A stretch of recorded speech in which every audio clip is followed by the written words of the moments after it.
Hey everybody, welcome back to Pretty Good at Talking. I want to set your expectations to the right level. This is not about me. I'm not pretty good at talking. It was just a really, I thought, clever way to play on the title of my book, Pretty Good at Walking.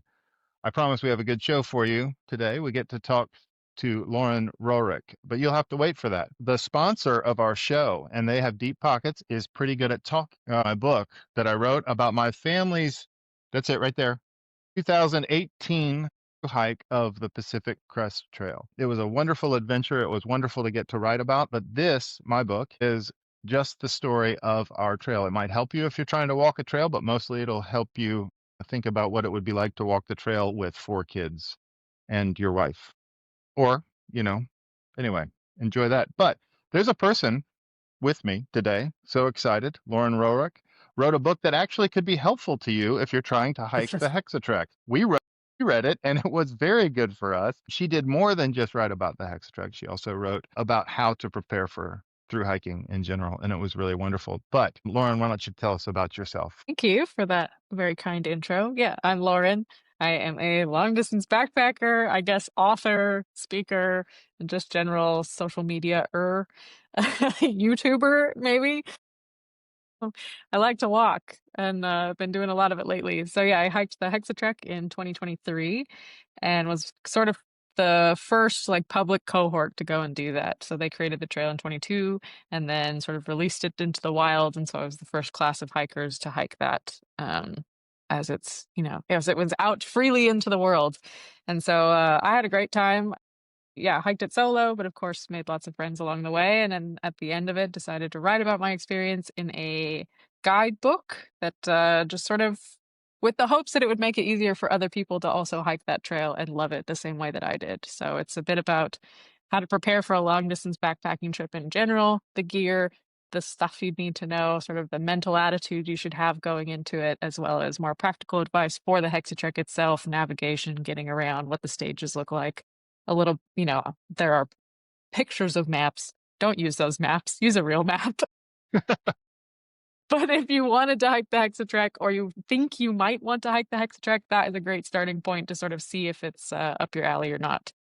So that's my book. All right, thanks.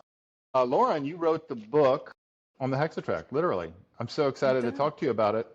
And we are going to also, don't worry, we want to hear about all the other things that you're doing because you've not just hiked the HexaTrek, you've done and are doing many other things. We'll leave that for the end though, because in the meantime, we want to talk about the HexaTrek because while I absolutely loved hiking the HexaTrek with my daughter Georgie on her final year with me, I loved getting to be with her. I loved it when friends came over with us. The through hike of the HexaTrek was, I would say, ranks number 4 out of all 4 through hikes that I've done. So I don't want to downplay or badmouth the HexaTrek for all the people that might end up going and it being the trip of their lifetime. I wanted to talk to you. I was so excited to talk to you because I thought she can coach me up on what I did wrong and what I should have done. But by way of telling your story, I think we'll get a window into why you managed to do it so well and why I managed to do it so poorly. So the HexaTrek, start way back at, well, you know what? I would rather do this if you don't mind. Would you tell Yeah. me what got you into all of this in the first place? What led you to the HexaTrek, to the beginning of that trail? What an interesting thing to be invited to participate in the inaugural year of a trail. Yeah, I had hiked the in 2021, so a couple years prior, and I was itching to do another hike. And there are the Triple Crown hikes and they're always on the list, but I kind of didn't want to hang out in the States again. Yeah, I go back and forth on my feelings about the US. And so I didn't necessarily want to do another American hike. And I thought, is there somewhere in Europe I can go? Is there somewhere in Asia I can go? And I was just sort of, looking around for something fun to do. On Instagram, there's like a through hiking page and they just like post different hikes. And that's where I found the HexaTrek was an Instagram post. And I was like, ooh, that looks pretty fun. And I like France, and who doesn't want to eat baguettes and drink, coffee and red wine as you go along? And yeah, and then just I caught the bug for the idea and just decided to go for it. So there was very, very little information before I went. I would go with next to none because it had just started, and most of the information was in French. And Yeah, but I figured I had lived in Germany, so I was like, well, and I've lived in lots of countries where I don't speak the language, so I'm very comfortable being number one misunderstood and not understanding what's going on. And I think that is a skill that maybe would help on one of these types of hikes, right? If you're like comfortable with just like not knowing what's going on or like trying to process what's going on while you're not understanding, I think is a skill Mm-hmm. that is useful on the HexaTrek. So if you've lived in other Mm-hmm. places or you sort of can be culturally adaptive. I think that's definitely helpful. But yeah, just decided to go for it. And so I really didn't plan too much ahead because I didn't really know what to expect or what it would look like. And so I messaged the guys on the HexaTrek Instagram and was like, "Hi, I am coming to France. I am a hiker." And one of them offered to host me at the very beginning of the trail. And so I, yeah, flew to France, took a train up to Strasbourg, stayed with one of the guys and his girlfriend, and they like introduced me to France. And then I got on a train and went to Wissembourg and started south on the HexaTrek. So it was really, there was not a ton of planning that went into it. Sort of, that's kind of how I approach most trails is like, Mm-hmm. I'll figure it out. And then Mm-hmm. once you get on the ground, you get more information. And that is Mm-hmm. how the HexaTrek started. Just was a bit of a mystery, a lot of a mystery, actually. I didn't have any answers before I started. Yeah, no joke. That's amazing. So yeah, so for me, like we had the luxury of getting to watch all of your videos before we went on YouTube, and we had your book. So those both of those things were helpful in terms of trying to do the planning and in terms of setting some expectation about the resupply. Although I did not take you as literally as I should have in some of those pointers, I did find the resupply to be very difficult. I was wondering about some of that. Did you plan Mhm. all of this? Did you go section by section in your planning, or did you have a grander idea in terms of how you would lay out your hike with resupply and all of those things Well, I did not plan at all. at Like all? I showed up on the ground, I pulled out the app and went, huh, I wonder how far until I need more food. Okay. So yeah, there was not much planning. And it's nice because in the beginning stages, the first 2 or 3 weeks, you really don't have to plan around food. You'll run into a village every like 2 days or something. So like if you got a couple of Yes. days of food in your backpack, you're pretty set for most of stage one, which is nice. So you can kind of get your feet wet, start understanding France, start understanding, a bit of the language and just getting used to it before you like dive into the Alps where you are like 4 or 5, even 6 days between resupplies. So that's kind of I felt like that's nice. Like stage one really kind of eases you into the HexaTrek as a whole. Yeah, more access to resupply and Yeah. cities and villages. There are more. I'm already at a point of a little bit of pushback that I have to Yeah, offer. go for it. So I had a really hard time figuring out their calendar of when they thought restaurants and resupply locations, stores, or what they would call a store Mm, or a resupply was different than what I had in my mind. And mm.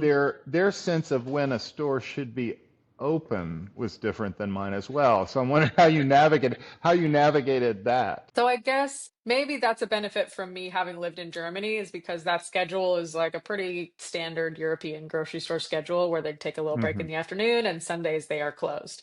So, and they close pretty early in the evening a lot of the time, unless you're inside like a major metropolitan city, which like the Hexatrek we are basically never in. So it's very different, I guess, than sort of North America where things are open early and they stay open late. Sometimes they're open 24 hours and they don't take a break in the day for lunch or siesta or whatever. And if there's a store, you expect it to be open. France, it's not quite the same. If there's a store, it might be open. But you can Hmm. check Google and it might be right, but it also might not. So yeah, I think resupply definitely requires a bit more flexibility than maybe we are accustomed to in North America. Yeah, so one of the things that I'm going to continue on that line. One of the things that then Hmm. was a concern for me was I would see that there was a village 2 days away, Hmm. but I would arrive in the village not on a Sunday, but on a Monday when I thought they should Hmm. be open, and they would look at me like I'd grown a third leg, and they'd say it's Monday, I'm not open on a Monday, and I was confused by that as well. But the Hmm. question then was what we started to do, and this was really this was what happened to us was for a 2 day section, I would carry 4 days just in case I couldn't resupply in that town. And Mm. so that really limited, or not didn't limit, it added weight to my pack that I didn't want to have to Totally. be carrying. And I was really Hmm. frustrated with that. Now, Hmm. I will say, I will acknowledge that there was a place where I came into a better rhythm as time went on. And then I've since talked to a family that through hiked it this year, and they said, and they speak French well, but what they said is they only only relied on supermarkets. So they would carry 4 to 5 Yeah. days at a time. And I thought that would have Okay. been a big improvement for me. Now, Mm. I will say this though too. By the time I was 3/4 of the way done, I could resupply at a bagel shop and be fine. Like I would carry 2 days of food and it would last five because I would pop in and grab a coffee and a baguette in the morning, and it's just so amazing how many. Once I got into the rhythm of it, it was okay. But at the Yeah. beginning, I thought, oh Mm. my, I do not know how to do resupply here, and it's driving Interesting. me crazy. Now, I will Yeah. also add that we were early season, and so Okay. And so things aren't open many yet. many of the campgrounds weren't open, and that was Yeah. another thing too, or that's a question. There is a lot of hiking there. There's a lot of backpacking, but there was no sense of a knowledge of the Hexatrek, and so No. people in certain areas, people sort of looked at us like, what are you even doing? Like, this is kind of strange. Not Hmm. once we got into like the Alps and the Pyrenees, there's people with backpacks walking everywhere. But in the Vosges, it was a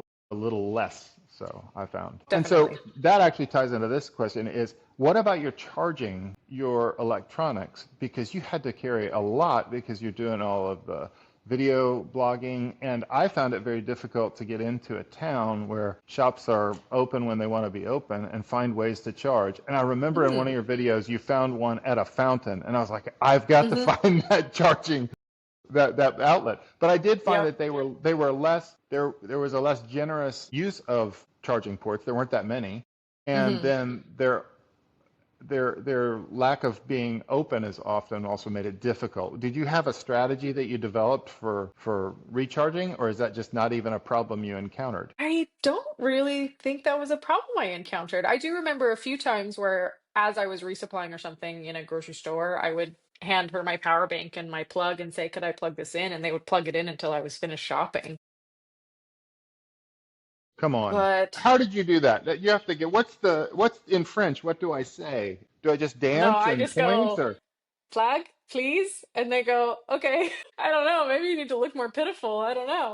no, I have plenty of pitiful look going on, but that's interesting. So I did not consider the grocery stores until later, and I did Hmm. eventually begin to use it, and I thought I attributed that to being closer to tourist towns, but it may have been available to Mm. me the whole time, and I just Yeah. didn't know it. Maybe, because I would just ask. And then basically every village or town has a municipal campground. So that's where I charged most of my stuff. Because I think I stayed indoors like 5 nights or something on the HexaTrek. Like I was Great. outside the whole time. So these municipal campgrounds are really helpful because you can plug your stuff in, you could shower, you could do your laundry, whatever.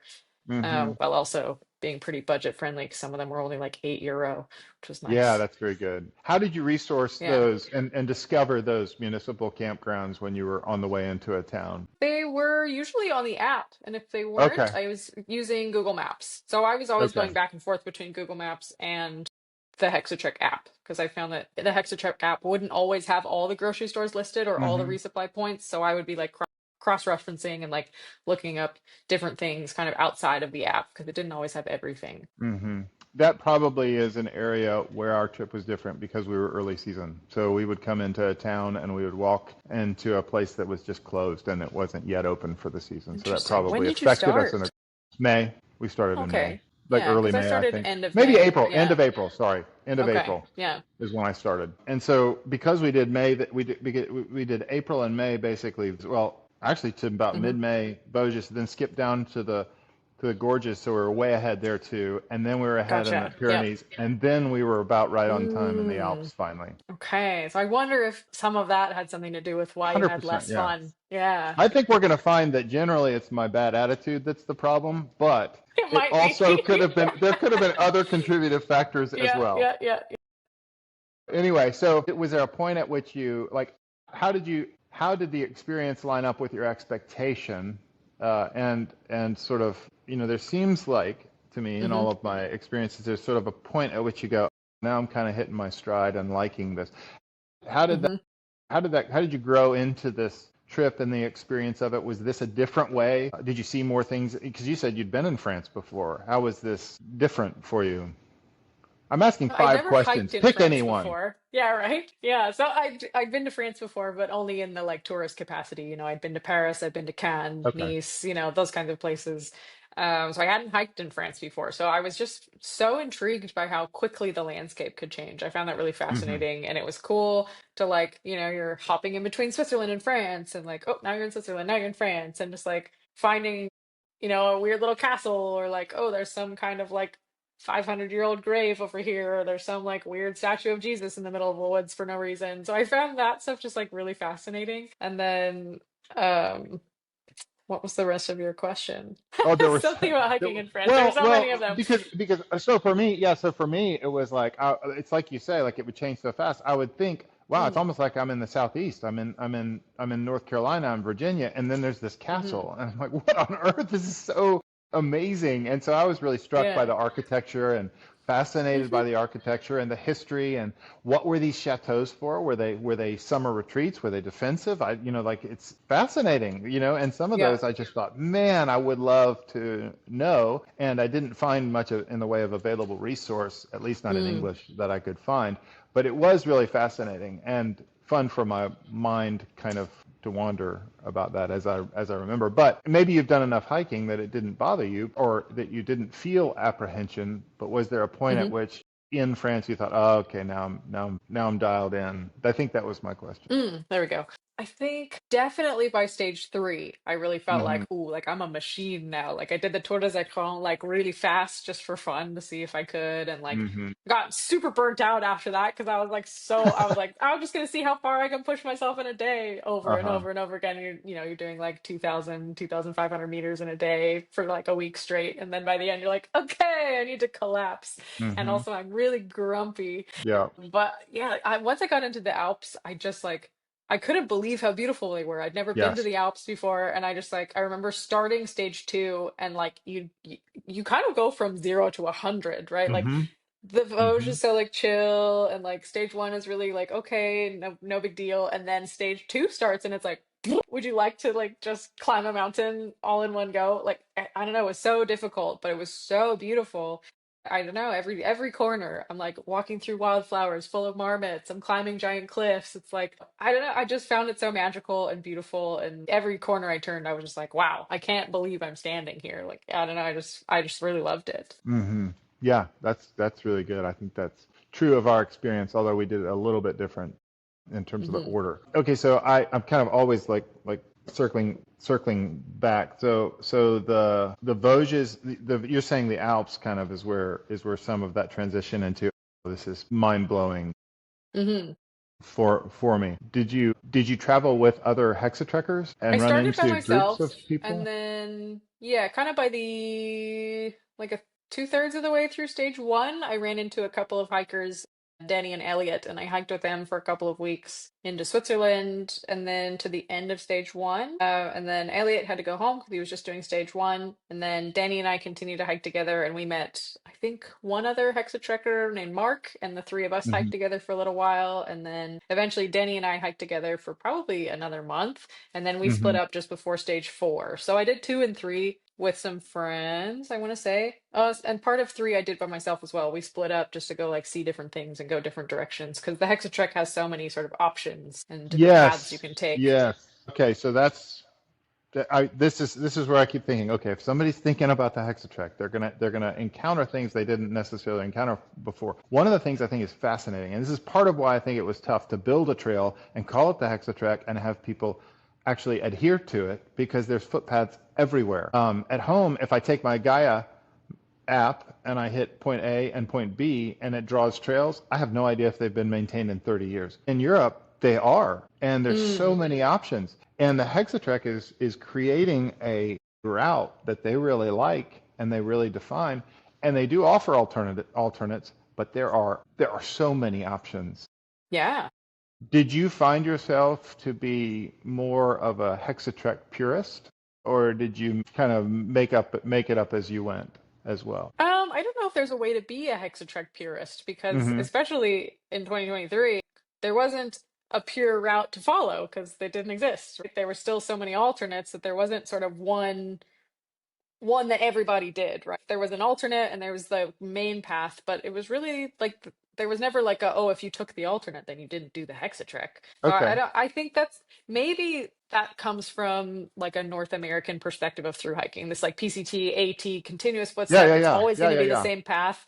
Whereas like now that I've hiked outside of North America, most of the time that is just truly impossible. Like I just hiked It's just across a the Balkans, guideline. and that is just like there's no way that you can have like a continuous footpath through some of those Hmm. places, or that you're going to hike the same trail every single time because it's like just mad chaos. Or there's like 18,000 different options, and you're like, well, Right. I feel like going this way, and I feel like going this way, or like I could climb over that hill in the thunderstorm, or I could go around it. And Okay. Okay. I think a little more flexibility makes the HexaTrek a lot more fun. Well, that happened fairly quickly for us because I kept getting lost, and I was considering their main line. This is the HexaTrek. I'm just going to follow what they've Mm, drawn, and I did that for a long time. And the third time that I had passed a junction that was not obvious at all, uh, and I looked at my phone, I was like, wait, there's another way to get this done. Like I'm going, and then I actually just kind of left and went to Gaia altogether and was using Gaia mm, more as because it had all the dotted footpaths on there, and so I don't even know mm, what I hiked, to be honest with you. Like if I went back and tried to rebuild this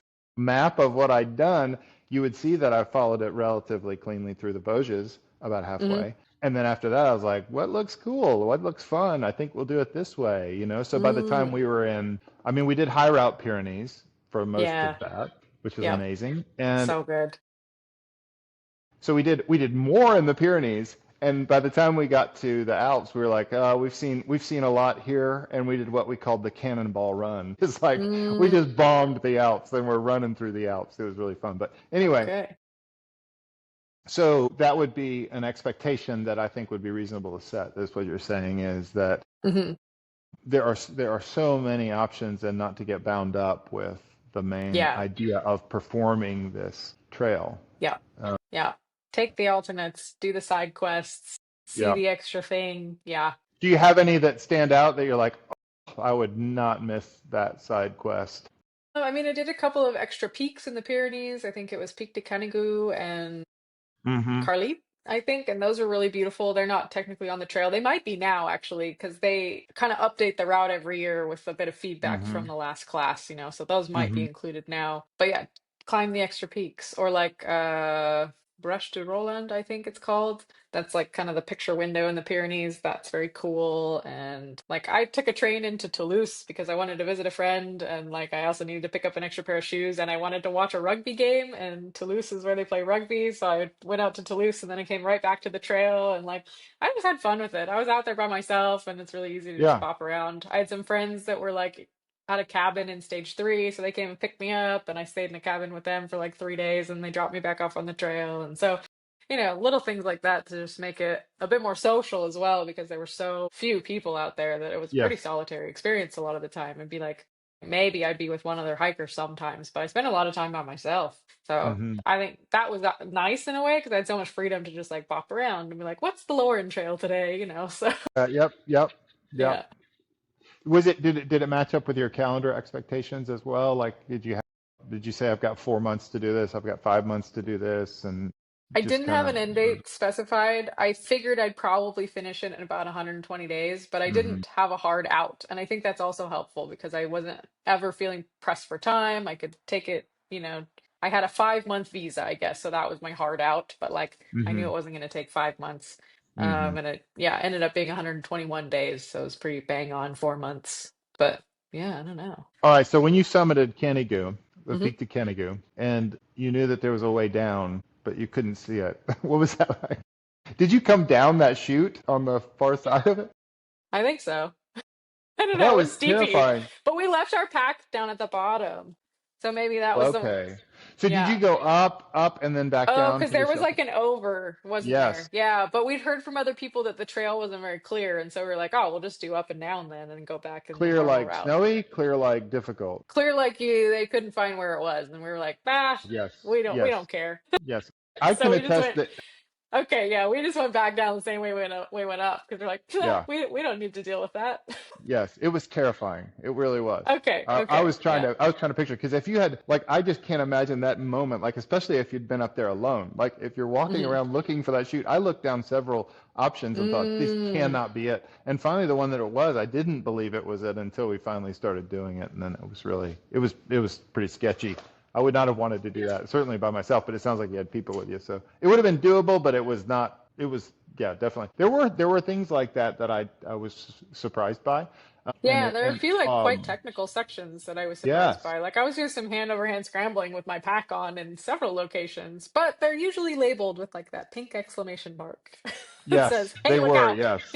Yeah, look Yeah. out. Yes, there Yeah. was, did you ever go up and have to come back? Change your, like, did you No. have to retrace your, okay. Yeah, I No. wonder. There was one where I probably should have, but I didn't. Oh, which one was that? That was on the Dent Blanche in the Alps. Did an alternate through there, and it was so snowy, and it was deeply unsafe, but finished it anyway. Yeah, I the don't know, I snow keep was. seeing these little thumbs up, but I know that's pretty awesome. I wonder if I can yeah. make one. Yeah, that's great. No, that's really fun. Yeah, I was shocked by the technical nature of it, especially Hmm.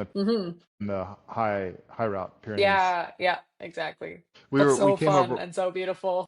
amazing. Yes. Yes, Yeah. amazing, but then also like weather considerations and the technical and it was hard. I couldn't always tell when I was going to hit an exposed ridge for Mm, a few kilometers, or I would just be kind of up and over. Sometimes that was hard to tell. And so I would get up high and there'd be a storm moving in and it would be like, oh, just run mm, for cover, which there's no yeah. cover, like it was kind of No. crazy. Yeah, in the Pyrenees, there's no cover. Yeah. Did you have any weather challenges? Not daytime storms, but I was in Hmm. the Pyrenees in September, so I had some snow, but never like I didn't have those afternoon thunderstorms that you're talking about. I had probably a week in the Alps where it was like thunderstorms all night long and just like whipping wind and thunderstorms like every night for a week in a row. So I remember being very tired because it's very hard to sleep through those thunderstorms. But yeah, didn't have to deal with the afternoon thunderstorms, which was nice because I guess those would usually be an August thing, and I was in the gorge. Oh, perfect. Yeah. That's the In the only heat thing wave. good. Yeah. That's the Yeah. only thing good about being in the gorge It during was hot. August. Holy. Yeah. What a mess. Did you just swim all the time? I mean, did you walk at different times of the day? Nah, You just kept walking.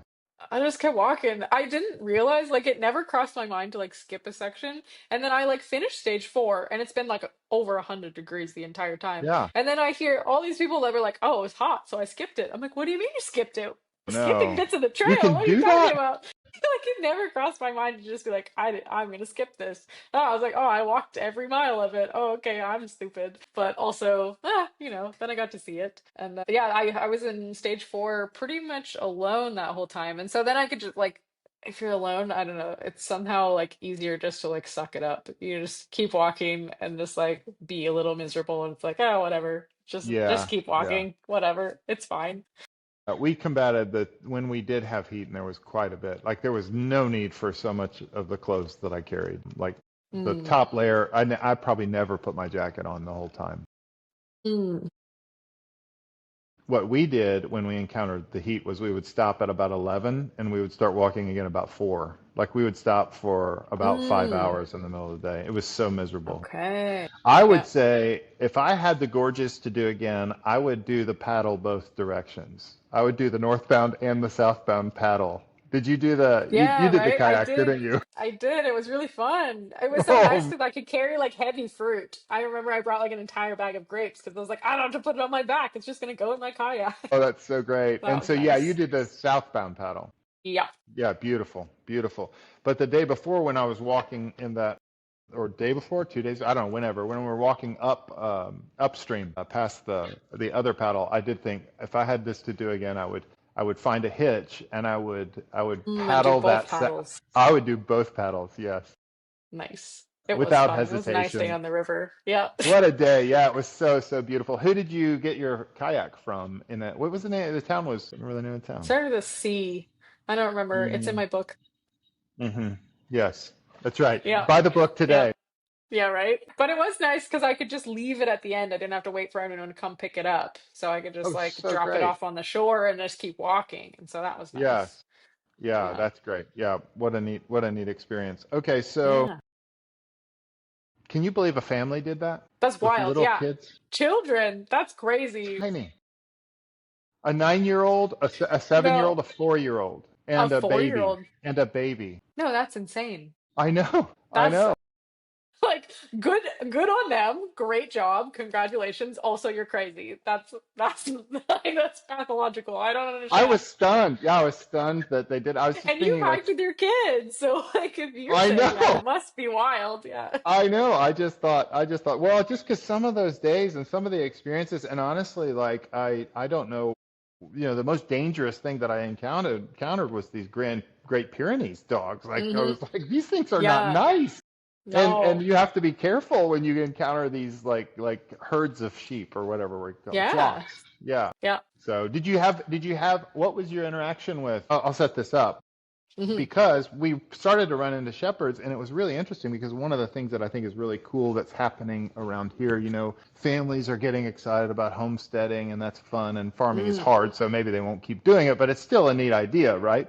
And it does seem like also some of that seems to be happening in France as well, where younger people are sort of eschewing the life of technology and fast pace and going to be shepherds. So you actually have a lot of these shepherds now are people Or that younger. even younger and went to higher education and all that stuff, but just were like, that's it. I'm going out to live Hmm. with the sheep and take care of. It's really a cool thing that we ran into. But I wondered, did you have good interaction? Did you get to buy cheese from local shepherds up high? And like, did you have any fun interactions with some of the locals I didn't out there in meet the any hills? young shepherds. Okay. So I don't know if that's more of just like a recent thing or if I just simply didn't notice or just didn't run Mm-hmm. into them. Mm-hmm. But definitely had some very good cheese and had some shepherds give me some real funny looks because I was often just the only person out in the Pyrenees for Mm-hmm. days, really. And yeah, I'd be like trying to get around their sheep and they're like, "What are you doing out here in your tiny shorts and your sneakers? Like, where did you come from?" I'm like, "Yeah, just trying to Yeah. get through the path. Let me wait for your Yeah. sheep to go ahead." Yeah, nothing crazy. And I actually didn't have any adverse like experiences with dogs, although I think I just got lucky. Like I was just talking to my friend Mark earlier before we jumped on, and he has had some just terrible encounters with dogs and in France as well, because I guess part of this movement of younger people coming out and like getting into farming and shepherding and whatever is that they're not maybe so good at training their dogs yet. And so the dogs are a little bit out of control and it's becoming kind of a problem. So I don't know if like carrying a little bit of pepper spray is like the way to go or what, but yeah, I don't know. Some of the dogs are a little out there. But after hiking in Georgia all summer, I have like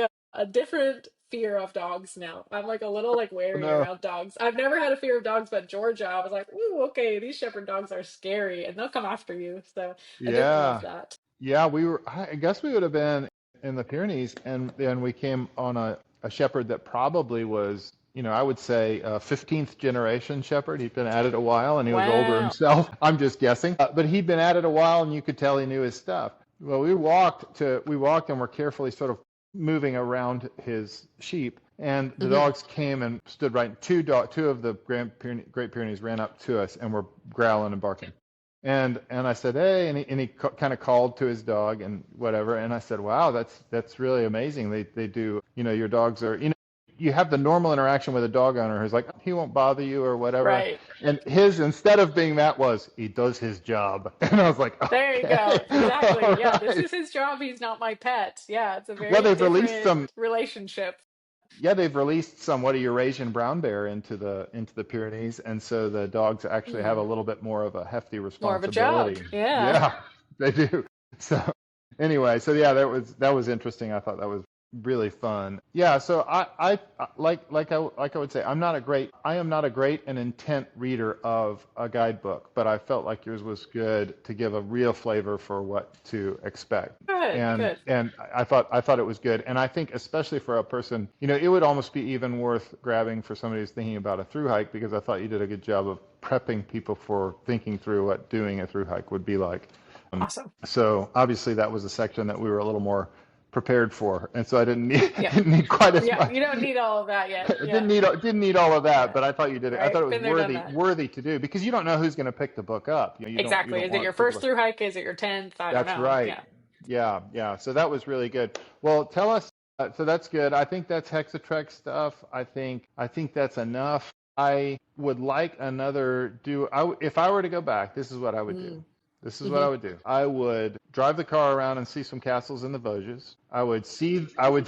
I would see the gorges and I'd take a paddle or two. That would be Uh-huh. fun. And I would hike the Via Alpina route. So I'd stay Mm, up high in the Alps and I'd do the high route Pyrenees. Those are the things I would mm. do. I Fair. think I would not do the HexaTrek through hike as a through hike. Interesting. That's what Yeah, I think I fair. would say. Fair. Yeah, that's where I am. I don't know, That's fair. but That's fair. I think doing the HRP as a whole is like absolutely a worthwhile endeavor. Just going from hmm coast to coast. hmm That's such a beautiful hmm trail. Like, hmm I love the Pyrenees. I'm going to say, before we move on, I'm going to say one more complaint, and I'm going to see if this affected you the same way. It probably Okay. didn't. Yeah. I hated starting at 300 meters in and walking through brush and horseflies to a gravel road, and walking up a gravel road to a refuge, then walking a trail to another refuge, then walking to the top and seeing the beautiful view. And I was excited that I got there and somebody would pile out of a gondola or a ski lift. And I'd be so mad that Where I was had that? in the Alps, we did a couple. These were probably some of Georgie's and my makeshift routes that we did. But we would Maybe. walk. So I'm like, This I is don't recall that. it happened twice to us, where we Oh, would funny. hike, we would grind it out all morning long, and we'd cover, like, what is that? It's almost 10,000 feet of gain, 8,000 Yeah. feet of gain, and Yeah. we'd get to the top, and somebody would spill out of a ski lift, and I would be I like, know. I'm like, you don't what am I deserve this doing? view. I I feel earned that way a this, lot when I'm people. walking though, I'm walking on a through hike and like especially for the first like week of a through hike, I always feel so ridiculous because you're not like in it yet. And I'm like, Yeah. why the hell am I walking here? Like Yes. this is the slowest mode of transportation. It's so silly. And until you're Yes. like back in the groove, it feels like the most like arbitrary, ridiculous way to move through the world. You're just like, I'm just so slow. I don't why am I doing it this way? But then once you get back into through hiking mind space, then it becomes like a normal thing. But yeah, I've always find that first week I'm always just like laughing at myself. I'm like, Lauren, you're so Yes. dumb. Why did you choose to Yes. walk around the world? You're so slow. Yes. So that's probably a good place to transition, because what I'm thinking about is, if I'm in Montana, if I'm starting the Continental Divide Trail, Hmm. it's not only it is a slow way to get there, but it's the only way to get there. And Mm, in the Pacific Northwest, it's the same thing.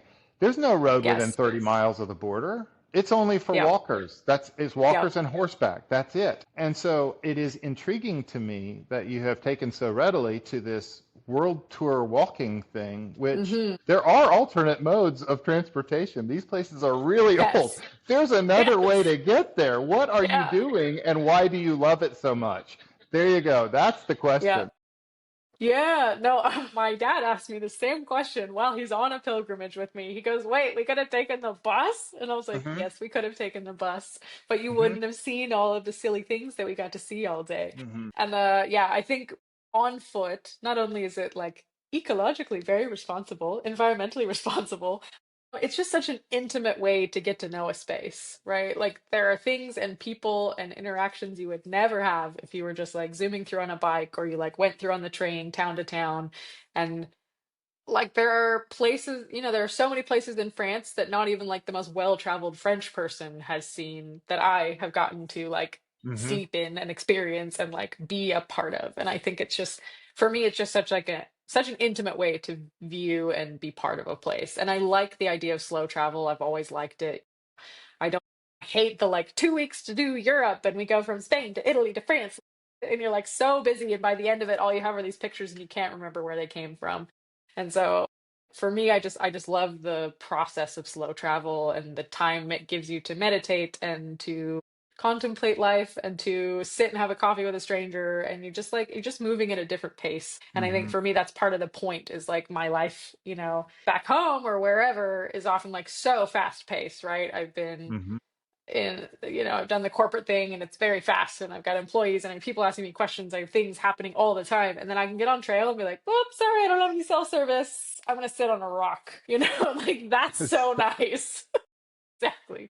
So I just think it's innately human to just want to slowly walk places and reconnect with nature and have some time in your own brain to like just, I don't know, listen to your thoughts. It's my There's a favorite way to line. move.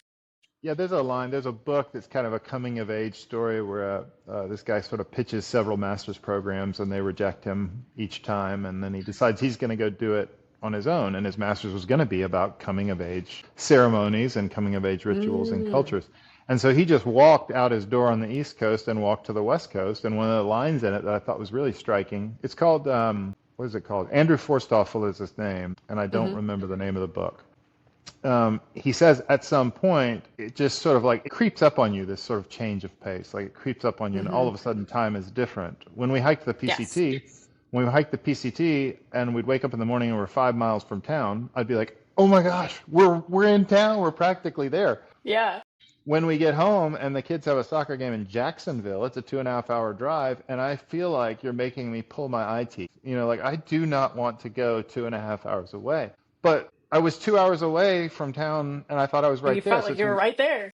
it's a crazy Yeah. transition that happens, and it happens slow. And the weird part about it is, and maybe this doesn't happen for you, it sounds like it does a little bit, is you have to go through that transition every single time. Every through Hmm. hike, you have this like, you have to reacclimate to that kind of a Yeah. It's sort of relationship like to a time. decompression or something where you, Yeah. yeah, But reacclimated with the way that time flows outside of like, I don't know, capitalism.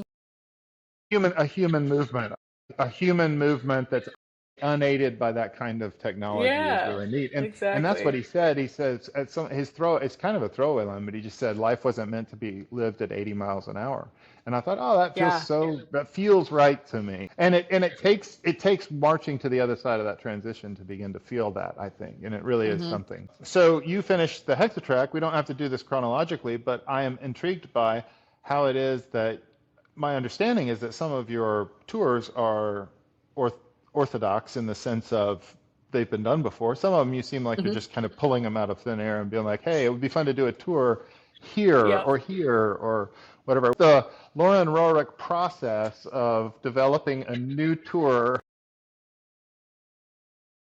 It's typically just led by my curiosity, which, sometimes works out and sometimes doesn't, but most of the time it does. So this year, really, I guess after the Hexatrek, I did the Araroa, but that was mostly because I needed like a winter season hike and I Mhm. got laid off from my job again and was like, I'll go hike.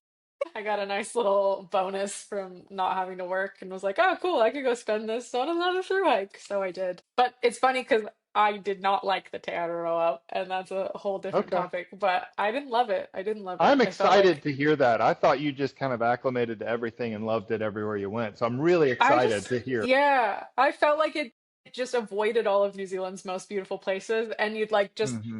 why do we spend so much time in the valleys? The mountains are right there, and all I do is look at them. I'm like, it felt like you can look, but you can't touch. That's what the whole TA felt like to Huh. me. And I was like, it's such a, I don't know, it's such a beautiful place. And they were just like, we'll just take you right around all the beautiful places. And I found it That's so deeply frustrating. fascinating. Yeah, That's I didn't fascinating. like I will it. say this. Yeah, Yeah. I will say this. This is really fun to talk about this stuff with somebody that has done all of these things because like the Great Divide Trail would kind of be a mix. You would do really fun ridge walks and drop down in, but I loved those big like wide glacial cut valleys where there's big, Mm. big, big peaks on each side and you just kind of walk this tunnel. Like I used to love that, but you're saying that's fine and all that, but don't leave me there. But part of Yeah, me, and part of the me, part of trail me is sort a of felt like, river.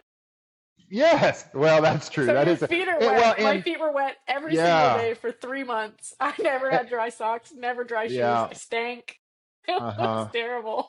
And everything grows better down there, so it's a lot of underbrush and like all that Yeah, kind of yeah. like you definitely have a harder time navigating valleys than you do up high. And I guess if you get up high, then you can see all the other peaks so you don't miss the views. Hmm. But sometimes I feel like when they do it to me, I feel like I'm trapped and I'm like, don't Yeah, don't sit me on top of Mount Whitney is the ugliest mountain to stand on. Like it is so terrible. You can't see anything except that I right. mean the valley's pretty, but I could have seen that from anywhere. Yeah, I'm at the highest place, but it's really ugly. Like there's nothing attractive about where I'm standing. Now if I were looking at where I was standing, it would be really cool. Right.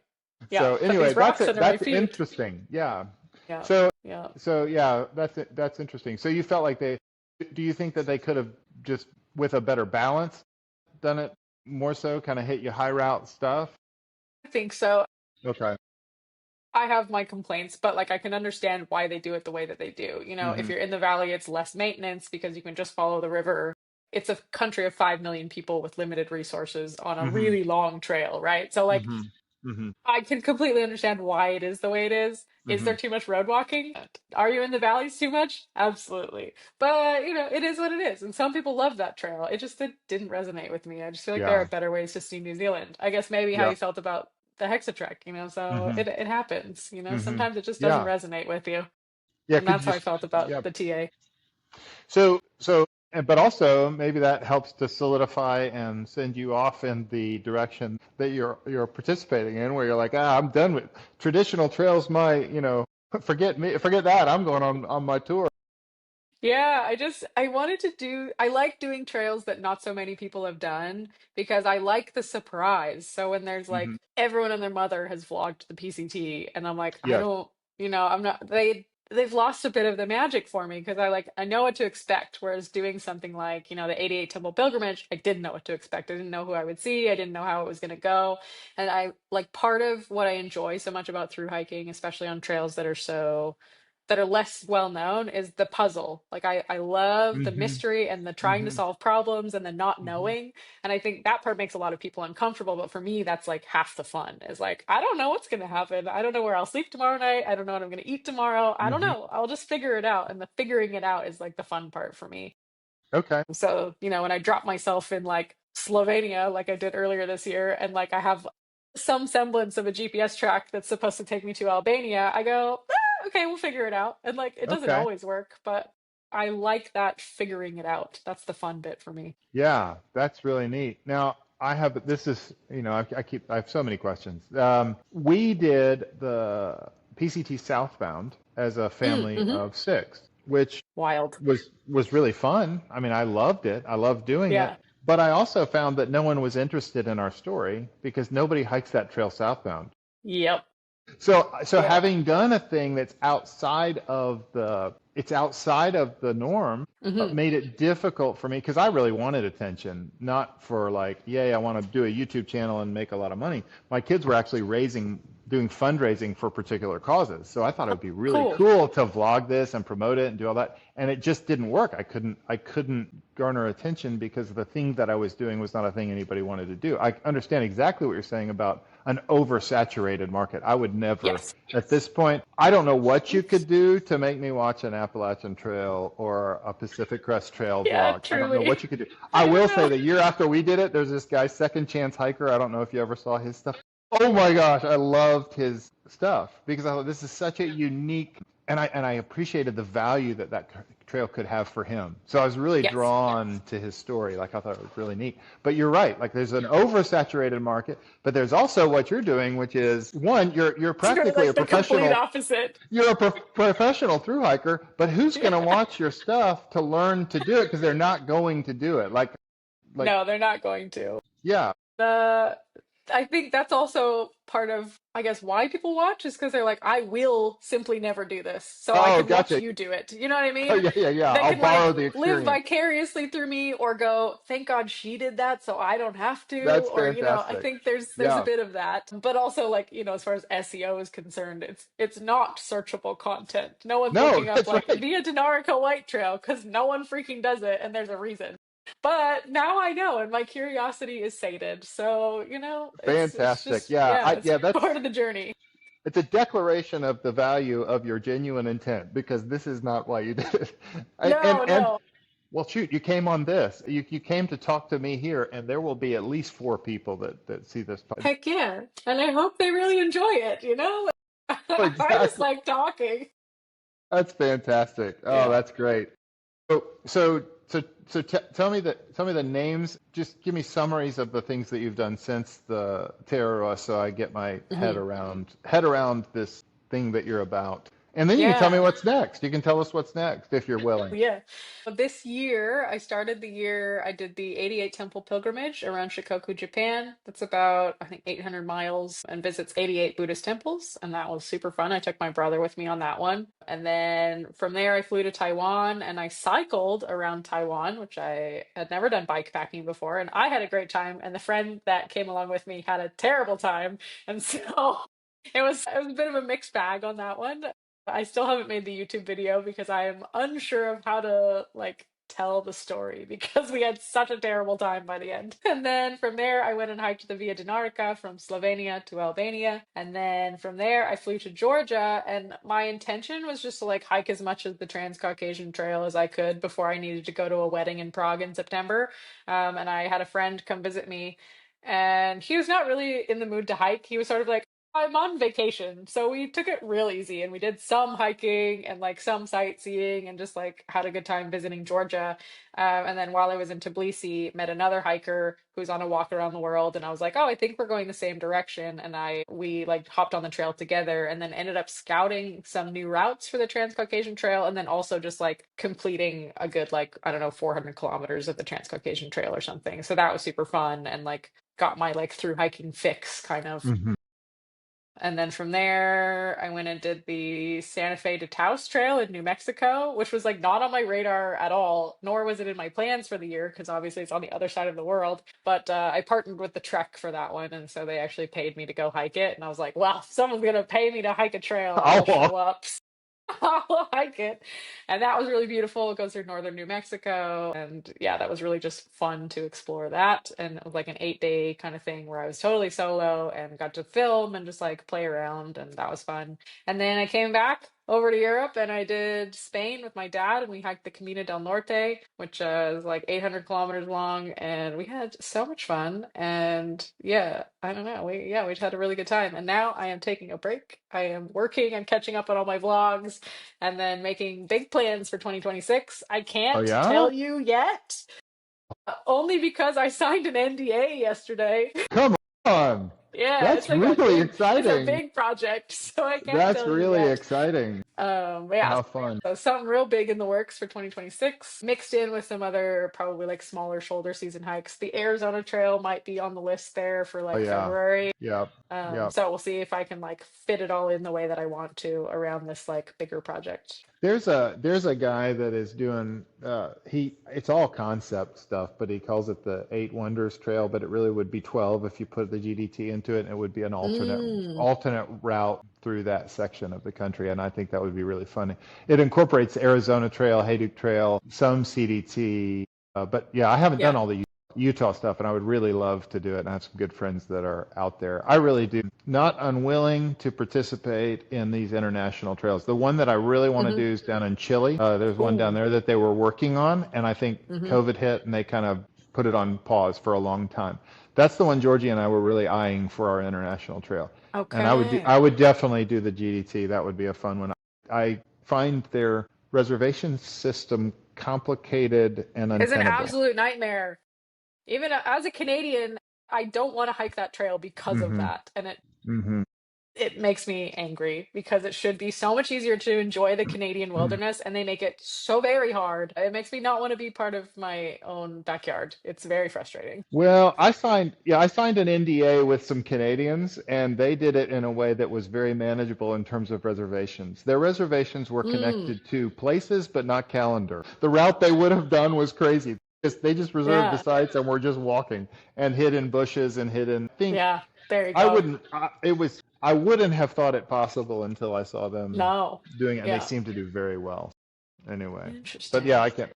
But anyway, those are definitely ones that I would do. But it's really fun to have some. I would be intrigued by that too, because one of the things that you do have. I thought your videos were really well done. I had a lot of appreciation for them because I thought they were valuable, but also they seemed like they would require less in terms of editing and maintenance. You just really are storytelling, which I think makes it really a nice thing. One, it's very personal, it's very personable, it's valuable and informational, but at the same time, it's like, oh, you can do long clips and you're not like over editing anything. You're just kind of like, hey, here's the story, you know? And I thought, man, that's a good way to do it. But even so, that part of what you're doing has to be difficult and draining. I wrote a book and it took me 3 years to write it. Like you've It written a takes a lot book, of you're doing work. Yeah. vlogs, you're doing all that stuff.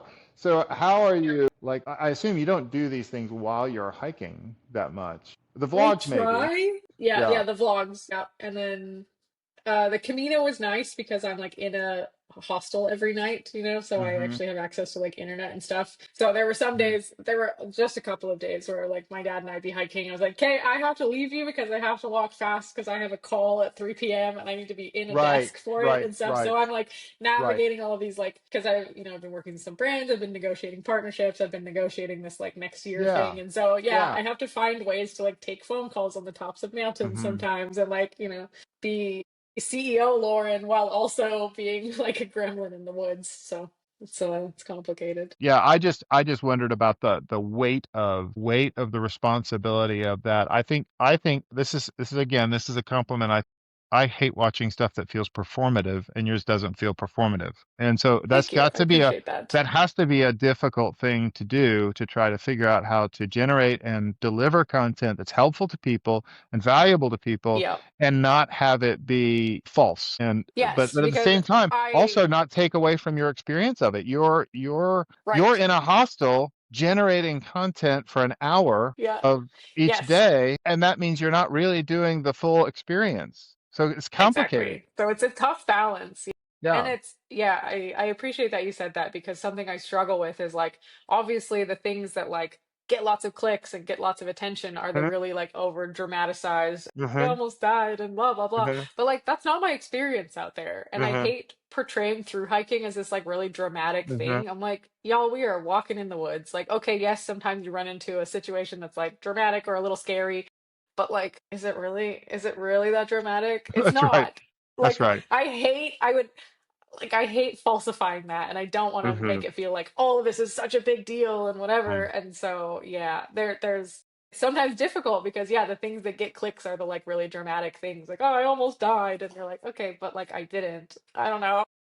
Yeah. Yeah, And that's I think great. it's just my like way of operating in the world is I'm just a very chill person and I'm unbothered by a lot of things that maybe would bother other people. And so it's sometimes challenging to like, Yeah, yeah, well, get I think of things on one there. camera that are like, Yeah, there was one, and truly the only stuff that I ever watch of anybody is the stuff that I'm considering doing, of course, but in one fun moment in one of your videos for the HexaTrek, you were sitting in behind a ski lift or house, and the oh wind yeah, was going it's crazy. so windy. Oh my gosh. It was so windy. Yeah. Yeah. There were like pieces of the roof flying off and I was actually like, "Oh, okay." I'm a little afraid to walk to my destination because I don't want to get hit by something that's flying. Yeah, so Oh, crazy. Georgie yeah. and I Yeah. crossed. We were coming out of Prod, I think it is. I don't know, but we were coming back up into the mountains. We're from the Spain side, and there had been a lot of snow that year, so it had washed out a bunch of bridges, and like that out exceptionally high year. I guess they'd been in a drought for 5 years, so we were walking up one side of the river, and we had to get back across to the other side. Well, we walked down to where the bridge was, and it was washed out, and the footbridge was washed out, but it looked like maybe we could get across this. So I take my Hmm. trekking pole and I get three-quarters of the way across the river, and I'm kind of stabbing into the river to see, and Mm, all the river rock just sunk out from under me. She yep. was holding my No. backpack, and I grabbed a tree like a Ooh. willow, and it slung us across about 10, probably 8 feet of river, and slammed us into Yep. the bank. And I mean, we would have gotten flushed. It was terrifying, Yeah. but of course there's no footage. Right. You're never actually taping the scary bits, so then you just have That's to sort of right. like recount it to your camera, like, oh, I almost died, guys. This is really scary. That's But right. then But like, just trust me. Trust me. I almost died. right, exactly. Trust me, it was really scary. So that's great. Well, Yeah. this has been really, really fun Right. and really helpful. And Huh. I hope that people can appreciate that if you take the right approach to at least the Hexatrek and these other tours. And I think it's just interesting that these things are valuable to different people in different ways. And I think you did a really good job with it. And I know that I didn't. And there are other factors that maybe had I done it without those factors present, I probably would have loved it. Um, Maybe. but yeah, who knows? Yeah. But I will tell you, I It could won't. also just not be the trail for you, which I think I is also okay, I promise I won't take the gamble in this lifetime. Fair. All right. Well, thank you so much for your time, Lauren. I hope you have a great day, Absolutely. and we'll be excited to see what's on the horizon. Perfect. Yeah, I'll keep you All right. posted once I'm allowed to talk about it. All right. Thanks so much. Okay. Thanks. Appreciate it. What's wrong, kid? I'm tired. What have I done? I was skeptical about reading this book because I'm not a hiker, but now I gift it to every parent I know. There is a magic about this trail, and they found it. If you don't want to reimagine how you're doing life as a family, do not buy this book. Get your copy of Pretty Good at Walking today.